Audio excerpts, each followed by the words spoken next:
Hello and very good morning to you all.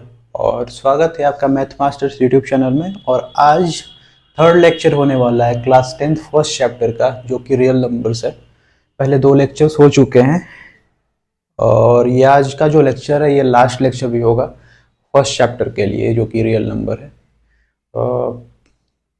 आज हम पढ़ने वाले हैं रैशनल इरेशनल नंबर। डिटेल में पढ़ेंगे। हमने बेसिक इंट्रोडक्शन ले लिया था, मैंने बताया था कि डिटेल में हम लोग पढ़ेंगे लास्ट लेक्चर में, जिसमें बेसिक इंट्रोडक्शन मैंने फर्स्ट लेक्चर में ही दे दिया था उसका। और इरेशनलिटी का प्रूफ देखेंगे जो कि आपके सिलेबस में है। जो आपके सिलेबस में है वो हम लोग आज पढ़ने वाले हैं। तो स्टार्ट करते हैं फिर रैशनल और इरेशनल नंबर। और हाँ, अगर किसी ने पहले दो लेक्चर नहीं देखे हुए हैं तो ज़रूर जाकर देखें आप लोग। मैं डिस्क्रिप्शन में लिंक भी दे दूंगा, तो वहाँ से जाकर आप लोग फर्स्ट लेक्चर और सेकंड लेक्चर देख सकते हो। ठीक है, तो स्टार्ट करते हैं रैशनल और इरेशनल नंबर। सबसे पहले रैशनल नंबर।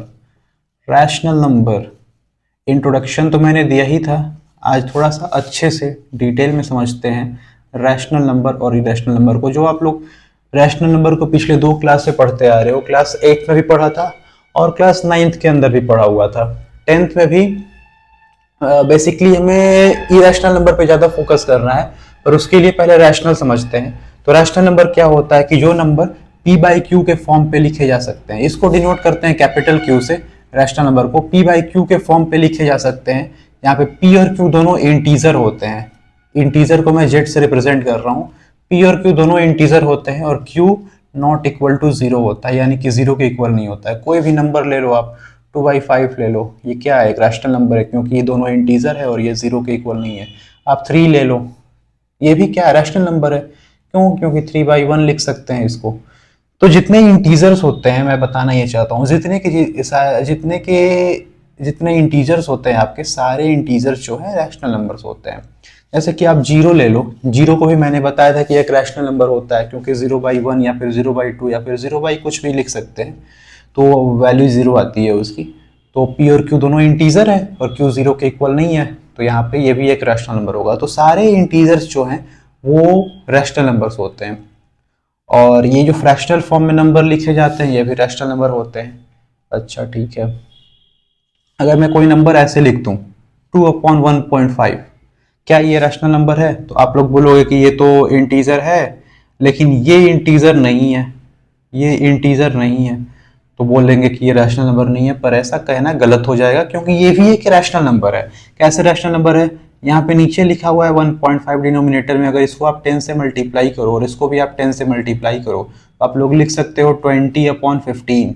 और इसको आप लोग सिंपलेस्ट फॉर्म में करो तो आ जाएगा 5 4 जा 20, 5 3 जा 15, यानी कि 4/3।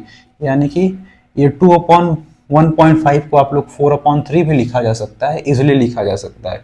यानी कि ये जो नंबर है ये क्या है? एक रैशनल नंबर है।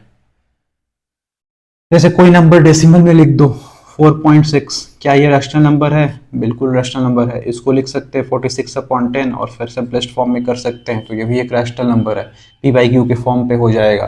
कोई भी नंबर लिख दो 6.389, क्या ये रैशनल नंबर है? बिल्कुल रैशनल नंबर है। 6389/1000 लिख सकते हैं, p/q के फॉर्म में। p और q दोनों इंटीजर हैं, चाहो तो सिंपलेस्ट फॉर्म में कर सकते हो, ऐसे भी रखो तो साफ साफ दिख रहा है कि p/q के फॉर्म में है, यानी कि भी रैशनल नंबर है। यानी कि क्या मैं बोल सकता हूँ कि जितने डेसिमल नंबर्स हैं, क्या वो सारे के सारे नंबर्स रैशनल नंबर होंगे? क्या मैं ऐसा बोल सकता हूँ? जी नहीं, मैं ऐसा नहीं बोल सकता हूँ। कंडीशन है। कंडीशन क्या है? कंडीशन तब है, कंडीशन ये है कि अगर मैं इस डेसिमल रिप्रेजेंटेशन को p/q के फॉर्म पे लिख पा रहा हूं, तो डेसिमल रिप्रेजेंटेशन जो है, डेसिमल नंबर जो है, वो एक रैशनल नंबर है। पर अगर मैं नहीं लिख पाऊंगा तो वो रैशनल नंबर नहीं है। तो मैं कब लिख पाऊंगा और कब नहीं लिख पाऊंगा, तो उसकी एक कंडीशन है। तो देखते हैं। तो अगर कोई नंबर, जैसे मैंने लिखा 6.389, इसको मैं लिख पा रहा हूँ, ये कैसा नंबर है? ये किसी पॉइंट पे जाके टर्मिनेट हो जा रहा है, यानी कि रुक जा रहा है, आगे नहीं बढ़ रहा है। 9 पे आके रुक गया, 9 के आगे नहीं जा रहा है। यहाँ पे 6 पे आके रुक गया, 6 के आगे नहीं जा रहा है। मैं लिखूं 63.942, 9 आगे भी लगा दूं, 9 पे आके रुक गया, आगे नहीं जा पा रहा। यहाँ पे मैं डेसिमल हटा सकता हूँ और 10,000 से ऊपर नीचे मल्टीप्लाई करके पी बाई क्यू के फॉर्म में आ जाएगा, यानी कि ये भी रैशनल नंबर है। यानी कि अगर टर्मिनेटिंग होगा, किसी पॉइंट पे आके अगर रुक जाएगा, ऐसे नंबर को बोलते हैं, ऐसे डेसिमल नंबर को बोलते हैं कि वो एक टर्मिनेटिंग डेसिमल नंबर है। तो अगर टर्मिनेटिंग होगा तो वो रैशनल होगा, बिल्कुल रैशनल होगा, पक्का 100% हर केस में रैशनल होने वाला है। अगर नंबर टर्मिनेटिंग है तो टर्मिनेटिंग का मतलब किसी पॉइंट पे आके रुक गया। दूसरी कंडीशन क्या होती है कि टर्मिनेटिंग तो हो गया, अगर नंबर टर्मिनेटिंग है यानी कि किसी पॉइंट पे आके रुक जा रहा है डेसिमल के बाद, तो बोलेंगे कि वो रैशनल होगा। और क्या हो सकता है, और कब बोलेंगे कि रैशनल है? अगर मैं एक नंबर लिख दूं, मैं एक नंबर लिखूं, मैं इसको हटा रहा हूं, जैसे कि मैं एक नंबर लिखता हूं, ये तो टर्मिनेटिंग तो हो गया, मैंने लिखा 2.3333 और ये बढ़ता जा रहा है, इसको क्या बोलेंगे? क्या ये रैशनल नंबर है? तो हमने क्लास 9th में पढ़ा था, इसको लिख सकते हैं 2.3 का बार। और हमें दिया जाता था क्वेश्चन कि ऐसा क्वेश्चन दे दिया गया कि कोई डेसिमल पॉइंट के बाद कोई नंबर रिपीट कर रहा है तो उसको पी बाई क्यू के फॉर्म पे रिप्रेजेंट करो, यानी कि इसको हम पी बाई क्यू के फॉर्म पे इजिली रिप्रेजेंट कर सकते हैं। एक बार मैं बता भी दे रहा हूं कैसे कर सकते हैं। अगर मैं इस 2.3 के ऊपर बार को अगर मैं x ले लूं तो 2.333, इसको मैंने x ले लिया, तो इसको मैं 10x अगर करूं तो ये आ जाएगा 23.333333, और ये पहला इक्वेशन, ये दूसरा इक्वेशन, दूसरे में से पहले को माइनस करूं तो ये हो जाएगा 9x, और 23 माइनस 2 हो जाएगा 21, और इधर सारा 0 0 0 हो जाएगा। x की वैल्यू आ गई 21/9, यानी कि 3 7 या 21, 3 3 या 9, यानी कि x इज इक्वल टू 7/3। यानी कि कोई डेसिमल नंबर जो है वो रिपीटिंग है, डेसिमल पॉइंट के बाद रिपीट हो रहा है, आगे बढ़ता जा रहा है पर रिपीट हो रहा है, टर्मिनेट नहीं हो रहा है, रुक नहीं रहा है, पर रिपीट हो रहा है। कोई वहां पे एक ऐसा डिजिट है या फिर एक से ज्यादा डिजिट्स हैं, एक से ज्यादा डिजिट्स भी हो सकते हैं। 2.94 मैंने ले लिया 6, और 4646 में रिपीट कर रहा हूं, तो इसका मतलब क्या है कि 2.946 के ऊपर बार, यानी कि 46 रिपीट कर रहा है। तो ऐसे नंबर जो होते हैं, ये भी, इन नंबर को भी हम p बाई क्यू के फॉर्म पे रिप्रेजेंट कर सकते हैं, अभी मैंने करके बताया। और क्लास 9th में एक क्वेश्चन भी था जो हम करते भी थे, यानी कि ऐसे नंबर को भी हम बोलते हैं कि ये रैशनल नंबर है। यानी कि अगर नंबर रिपीटिंग हो, वो जो नंबर है, कैसा नंबर है? जो डेसिमल नंबर है, अगर वो रिपीटिंग हो तो भी बोलेंगे उसको p बाई क्यू के फॉर्म पे रिप्रेजेंट कर पाएंगे, तो बोलेंगे कि वो एक रैशनल नंबर होगा। यानी कि अगर नंबर टर्मिनेटिंग हो या फिर रिपीटिंग हो तो बोलेंगे वो रैशनल नंबर होगा। फिर से बता रहा हूं, या तो फ्रैक्शनल फॉर्म में लिखा हुआ हो तो p बाई क्यू के फॉर्म पे है तो बोलेंगे रैशनल है, पर अगर डेसिमल फॉर्म में लिखा हुआ नंबर है, या तो अगर वो टर्मिनेटिंग हो नहीं तो रिपीटिंग हो, तो बोलेंगे वो रैशनल नंबर है। दो कंडीशन होनी चाहिए, टर्मिनेटिंग और रिपीटिंग। तो terminating and repeating decimal numbers are called rational numbers. ठीक है, तो क्या ऐसे भी नंबर होते हैं क्या जो टर्मिनेटिंग भी ना हो और रिपीटिंग भी ना हो? क्या ऐसे नंबर होते हैं? जी हाँ, बिल्कुल होते हैं, और वही नंबर तुम्हें पढ़ना है, उन्हीं को तो सीखना है।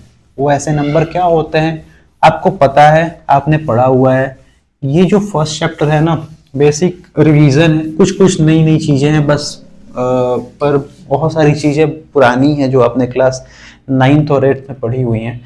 तो कोई number non repeating, non terminating, non terminating, terminating भी नहीं है और रिपीटिंग भी नहीं है, नॉन रिपीटिंग, क्या ऐसा नंबर होता है क्या? तो टर्मिनेटिंग भी नहीं है यानी कि रैशनल नहीं है, रिपीटिंग भी नहीं है यानी कि रैशनल नहीं है, टर्मिनेटिंग भी नहीं है, रिपीटिंग भी नहीं है, बोलेंगे कि रैशनल नहीं है, यानी कि कैसा नंबर है? बोलेंगे इरैशनल नंबर है। क्या मैं एग्जांपल दूं? देता हूं मैं एग्जांपल। जैसे मैं लिखता हूं 2.01001000100001, क्या यहाँ पे कुछ रिपीट हो रहा है? ये पहले तो साफ साफ दिख रहा है कि टर्मिनेट हो नहीं हो रहा है, ये रुक नहीं रहा है, ये आगे बढ़ता जा रहा है। क्या यहाँ पे रिपीट हो रहा है? तो आपको लग रहा होगा कि रिपीट तो हो रहा है, 0 0 के बाद 1 आ रहा है, पर नहीं हो रहा है। देखो ना ठीक से, यहाँ पे 1 0 के बाद 1 है, यहाँ पे 2 0 के बाद 1 है, यहाँ पे 3 0 के बाद 1 है, यहाँ पे 4 0 के बाद 1 है, तो रिपीट कहाँ हो रहा है कुछ? अगर 1 0 के बाद 1 ही रहता हमेशा, या फिर 2 0 के बाद 1 रहता हमेशा, तो बोलते कि रिपीट हो रहा है, पर यहाँ पे तो कुछ रिपीट हो नहीं रहा है। तो ऐसे नंबर को बोलते हैं कि वो नॉन रिपीटिंग है, नॉन टर्मिनेटिंग है, और ऐसे नंबर को बोलते हैं कि वो एक इरेशनल नंबर है।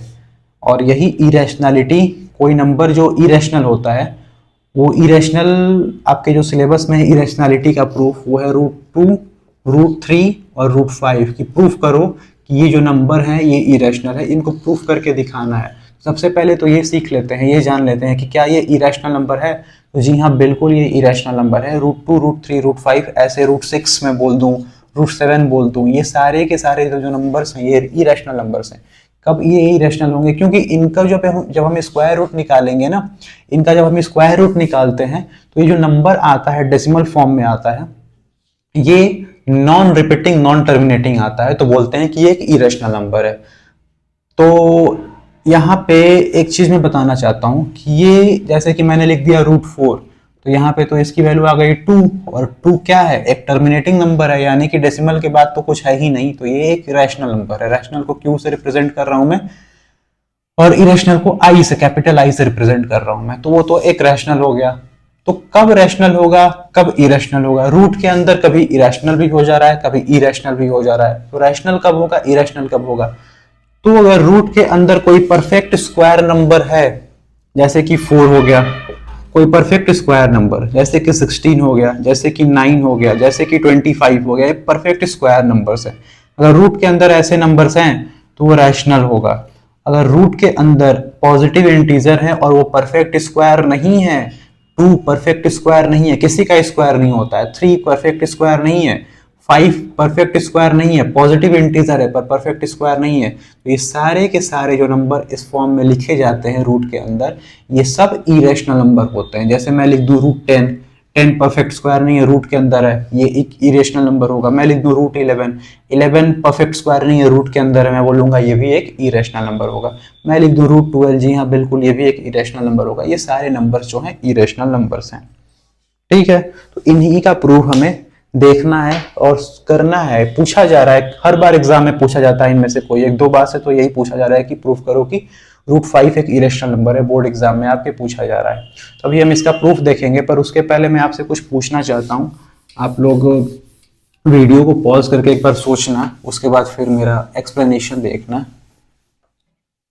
मैं पूछना ये चाहता हूं कि यह पाई जो है, पाई मैंने लिखा पाई, ये रैशनल है या फिर इरेशनल है, क्या है? सोच लो, मैं बताता हूं। पाई की वैल्यू जो होती है हमें पता है, या तो हम 3 पॉइंट क्वेश्चन सॉल्व करना होता है तो 3.14 लेके सॉल्व करते हैं, नहीं तो 22/7 लेके सॉल्व करते हैं। तो अगर इसको देखें तो P/Q के फॉर्म पे लिखा जा रहा है, यानी कि रैशनल होना चाहिए। और इसको देखें तो एक टर्मिनेटिंग नंबर मिल रहा है, तो यहां से भी रैशनल होना चाहिए। तो ये 3.14 और 22/7 बिल्कुल रैशनल नंबर है, 100% रैशनल नंबर है, क्योंकि रैशनल नंबर की जो प्रॉपर्टी है, जो डेफिनेशन है, उसको सेटिस्फाई कर रहा है। तो ये नंबर और ये नंबर दोनों ही रैशनल नंबर है।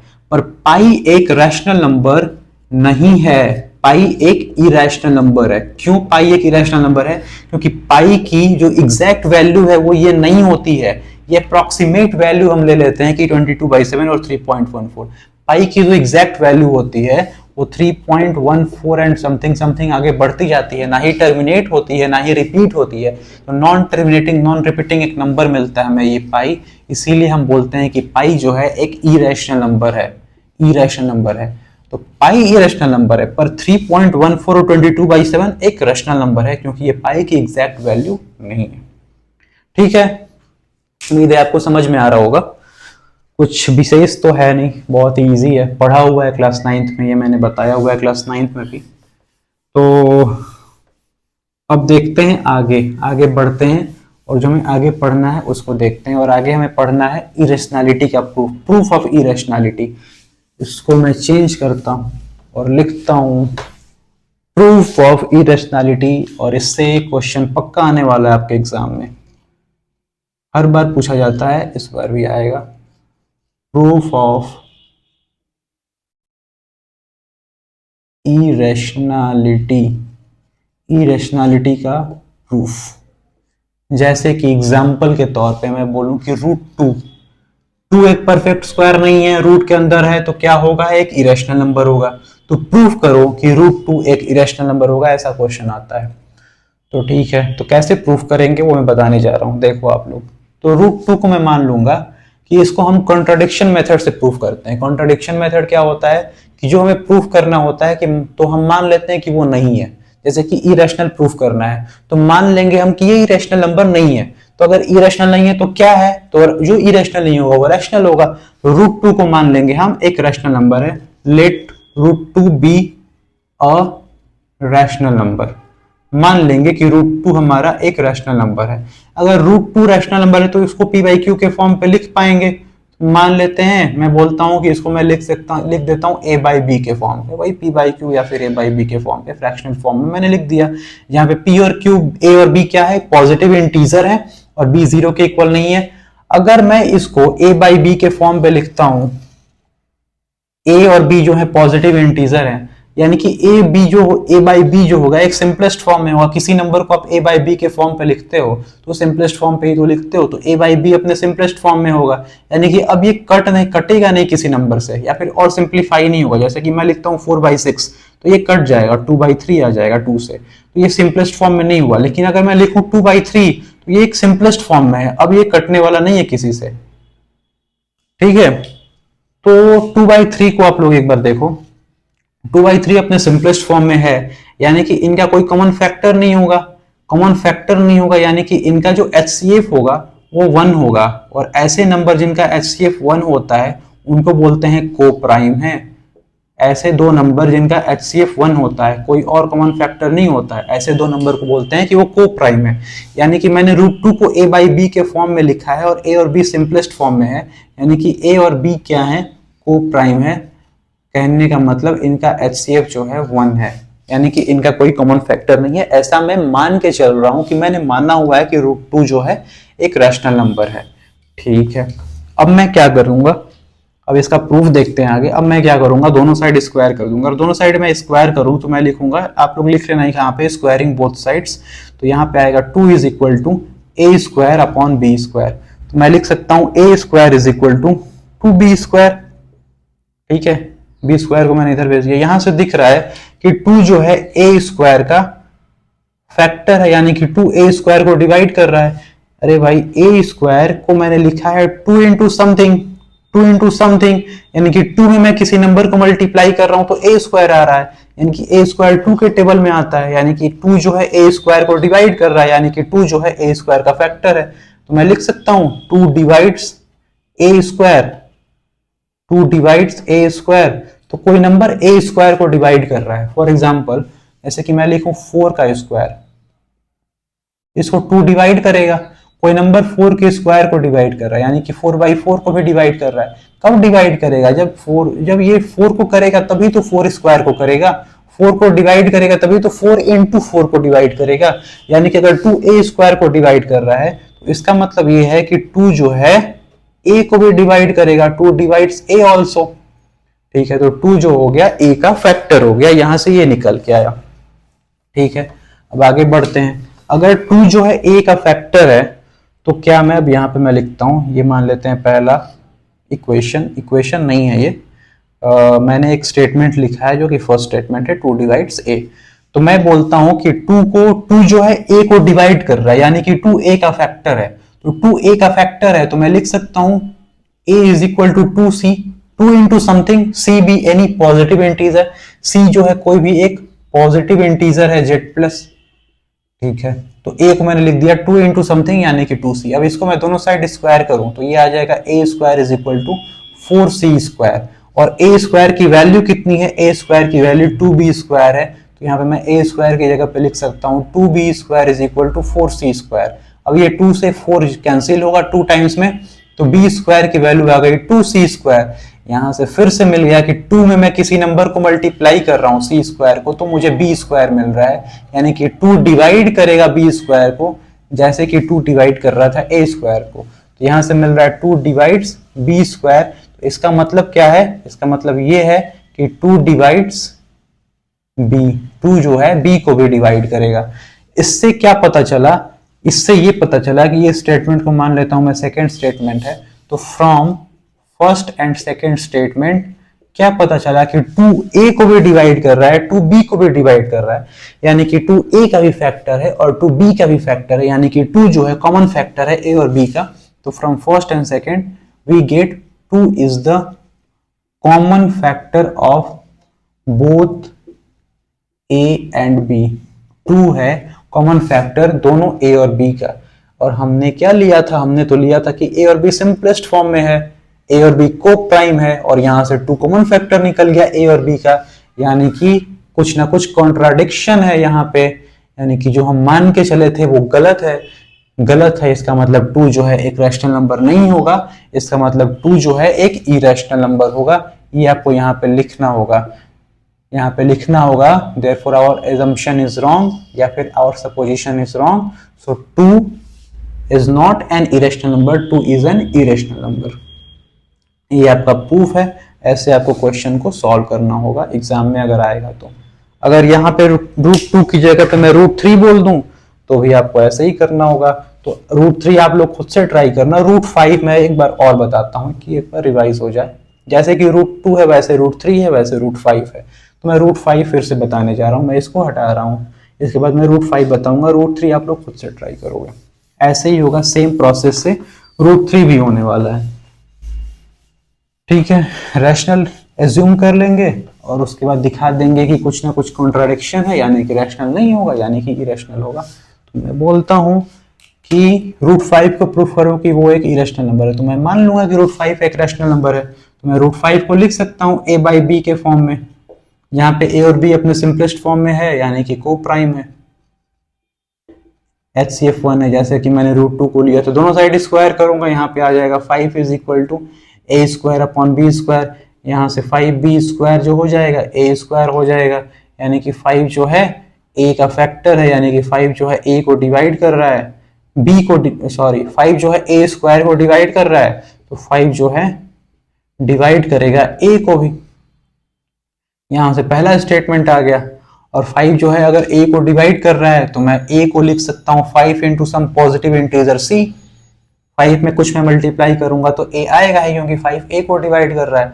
दोनों साइड में स्क्वायर कर दूंगा, स्क्वायरिंग बोथ साइड्स में मिल जाएगा a square is equal to 25c square, और a स्क्वायर की वैल्यू है 5b स्क्वायर, तो यहाँ से मैं इसमें पुट कर दूंगा तो ये आ जाएगा 5b square is equal to 25c square. 5 से ये कैंसिल होगा 25 5 टाइम्स में, तो b square is equal to 5c square आएगा। यानी कि यहाँ से क्लियर है कि 5 डिवाइड्स b स्क्वायर, यानी कि 5 divides b also। From first and second equation, first and second statement, we get 5 divides a also and 5 divides b also. So 5 is the common factor of both a and b। 5 जो है common factor है दोनों a और b का। 5 is the common factor of both a and b। 5 a और b दोनों का common factor है, यानी कि 5 जो है को प्राइम a और b जो a बाई b जो मैंने लिया था, a और b जहाँ पे को प्राइम है वो नहीं है, यानी कि जो हम मान के चले थे वो गलत है, हमारा सपोजिशन गलत है, हमारा एजम्पशन गलत है, यानी कि √5 एक रैशनल नंबर नहीं होगा, यानी कि √5 क्या होगा, एक इरेशनल होगा। लास्ट में आपको ये 2 लाइन लिखनी पड़ेगी और ऐसे हम बोल सकते हैं कि √5 जो है एक इरेशनल नंबर है। ये आपका प्रूफ रहा इरेशनैलिटी का। तो ये आपके सिलेबस में है जो इरेशनैलिटी का प्रूफ है, कि प्रूफ करो कि √2 या फिर √3 या फिर √5 यही तीनों है, इन्हीं में से कुछ ना कुछ एग्जाम में आता है। तो इरेशनैलिटी का प्रूफ, तो आज हमने सीखा रैशनल इरेशनल नंबर और इरेशनैलिटी का प्रूफ, और ये था चैप्टर का कल्मिनेशन, यानी कि चैप्टर का लास्ट टॉपिक था जो आज हमने पढ़ा। और इसके साथ ही फर्स्ट चैप्टर जो है आपका क्लास 10th का वो खत्म होता है यहीं पे। तो अगले वीडियो में मिलते हैं और पढ़ते हैं। आप लोग पहले क्वेश्चन सॉल्व करो इसको, ये जो फर्स्ट चैप्टर है इसको आप लोग तीनों वीडियो देखो, डिस्क्रिप्शन में लिंक है फर्स्ट और सेकंड वीडियो का, तीनों वीडियो देखो और क्वेश्चन को सॉल्व करो, क्वेश्चन की प्रैक्टिस कर लो आप लोग। और फिर नेक्स्ट वीडियो में बात करेंगे अगले चैप्टर की, जहाँ पे हम पढ़ेंगे पॉलिनोमियल्स। तब तक के लिए थैंक यू।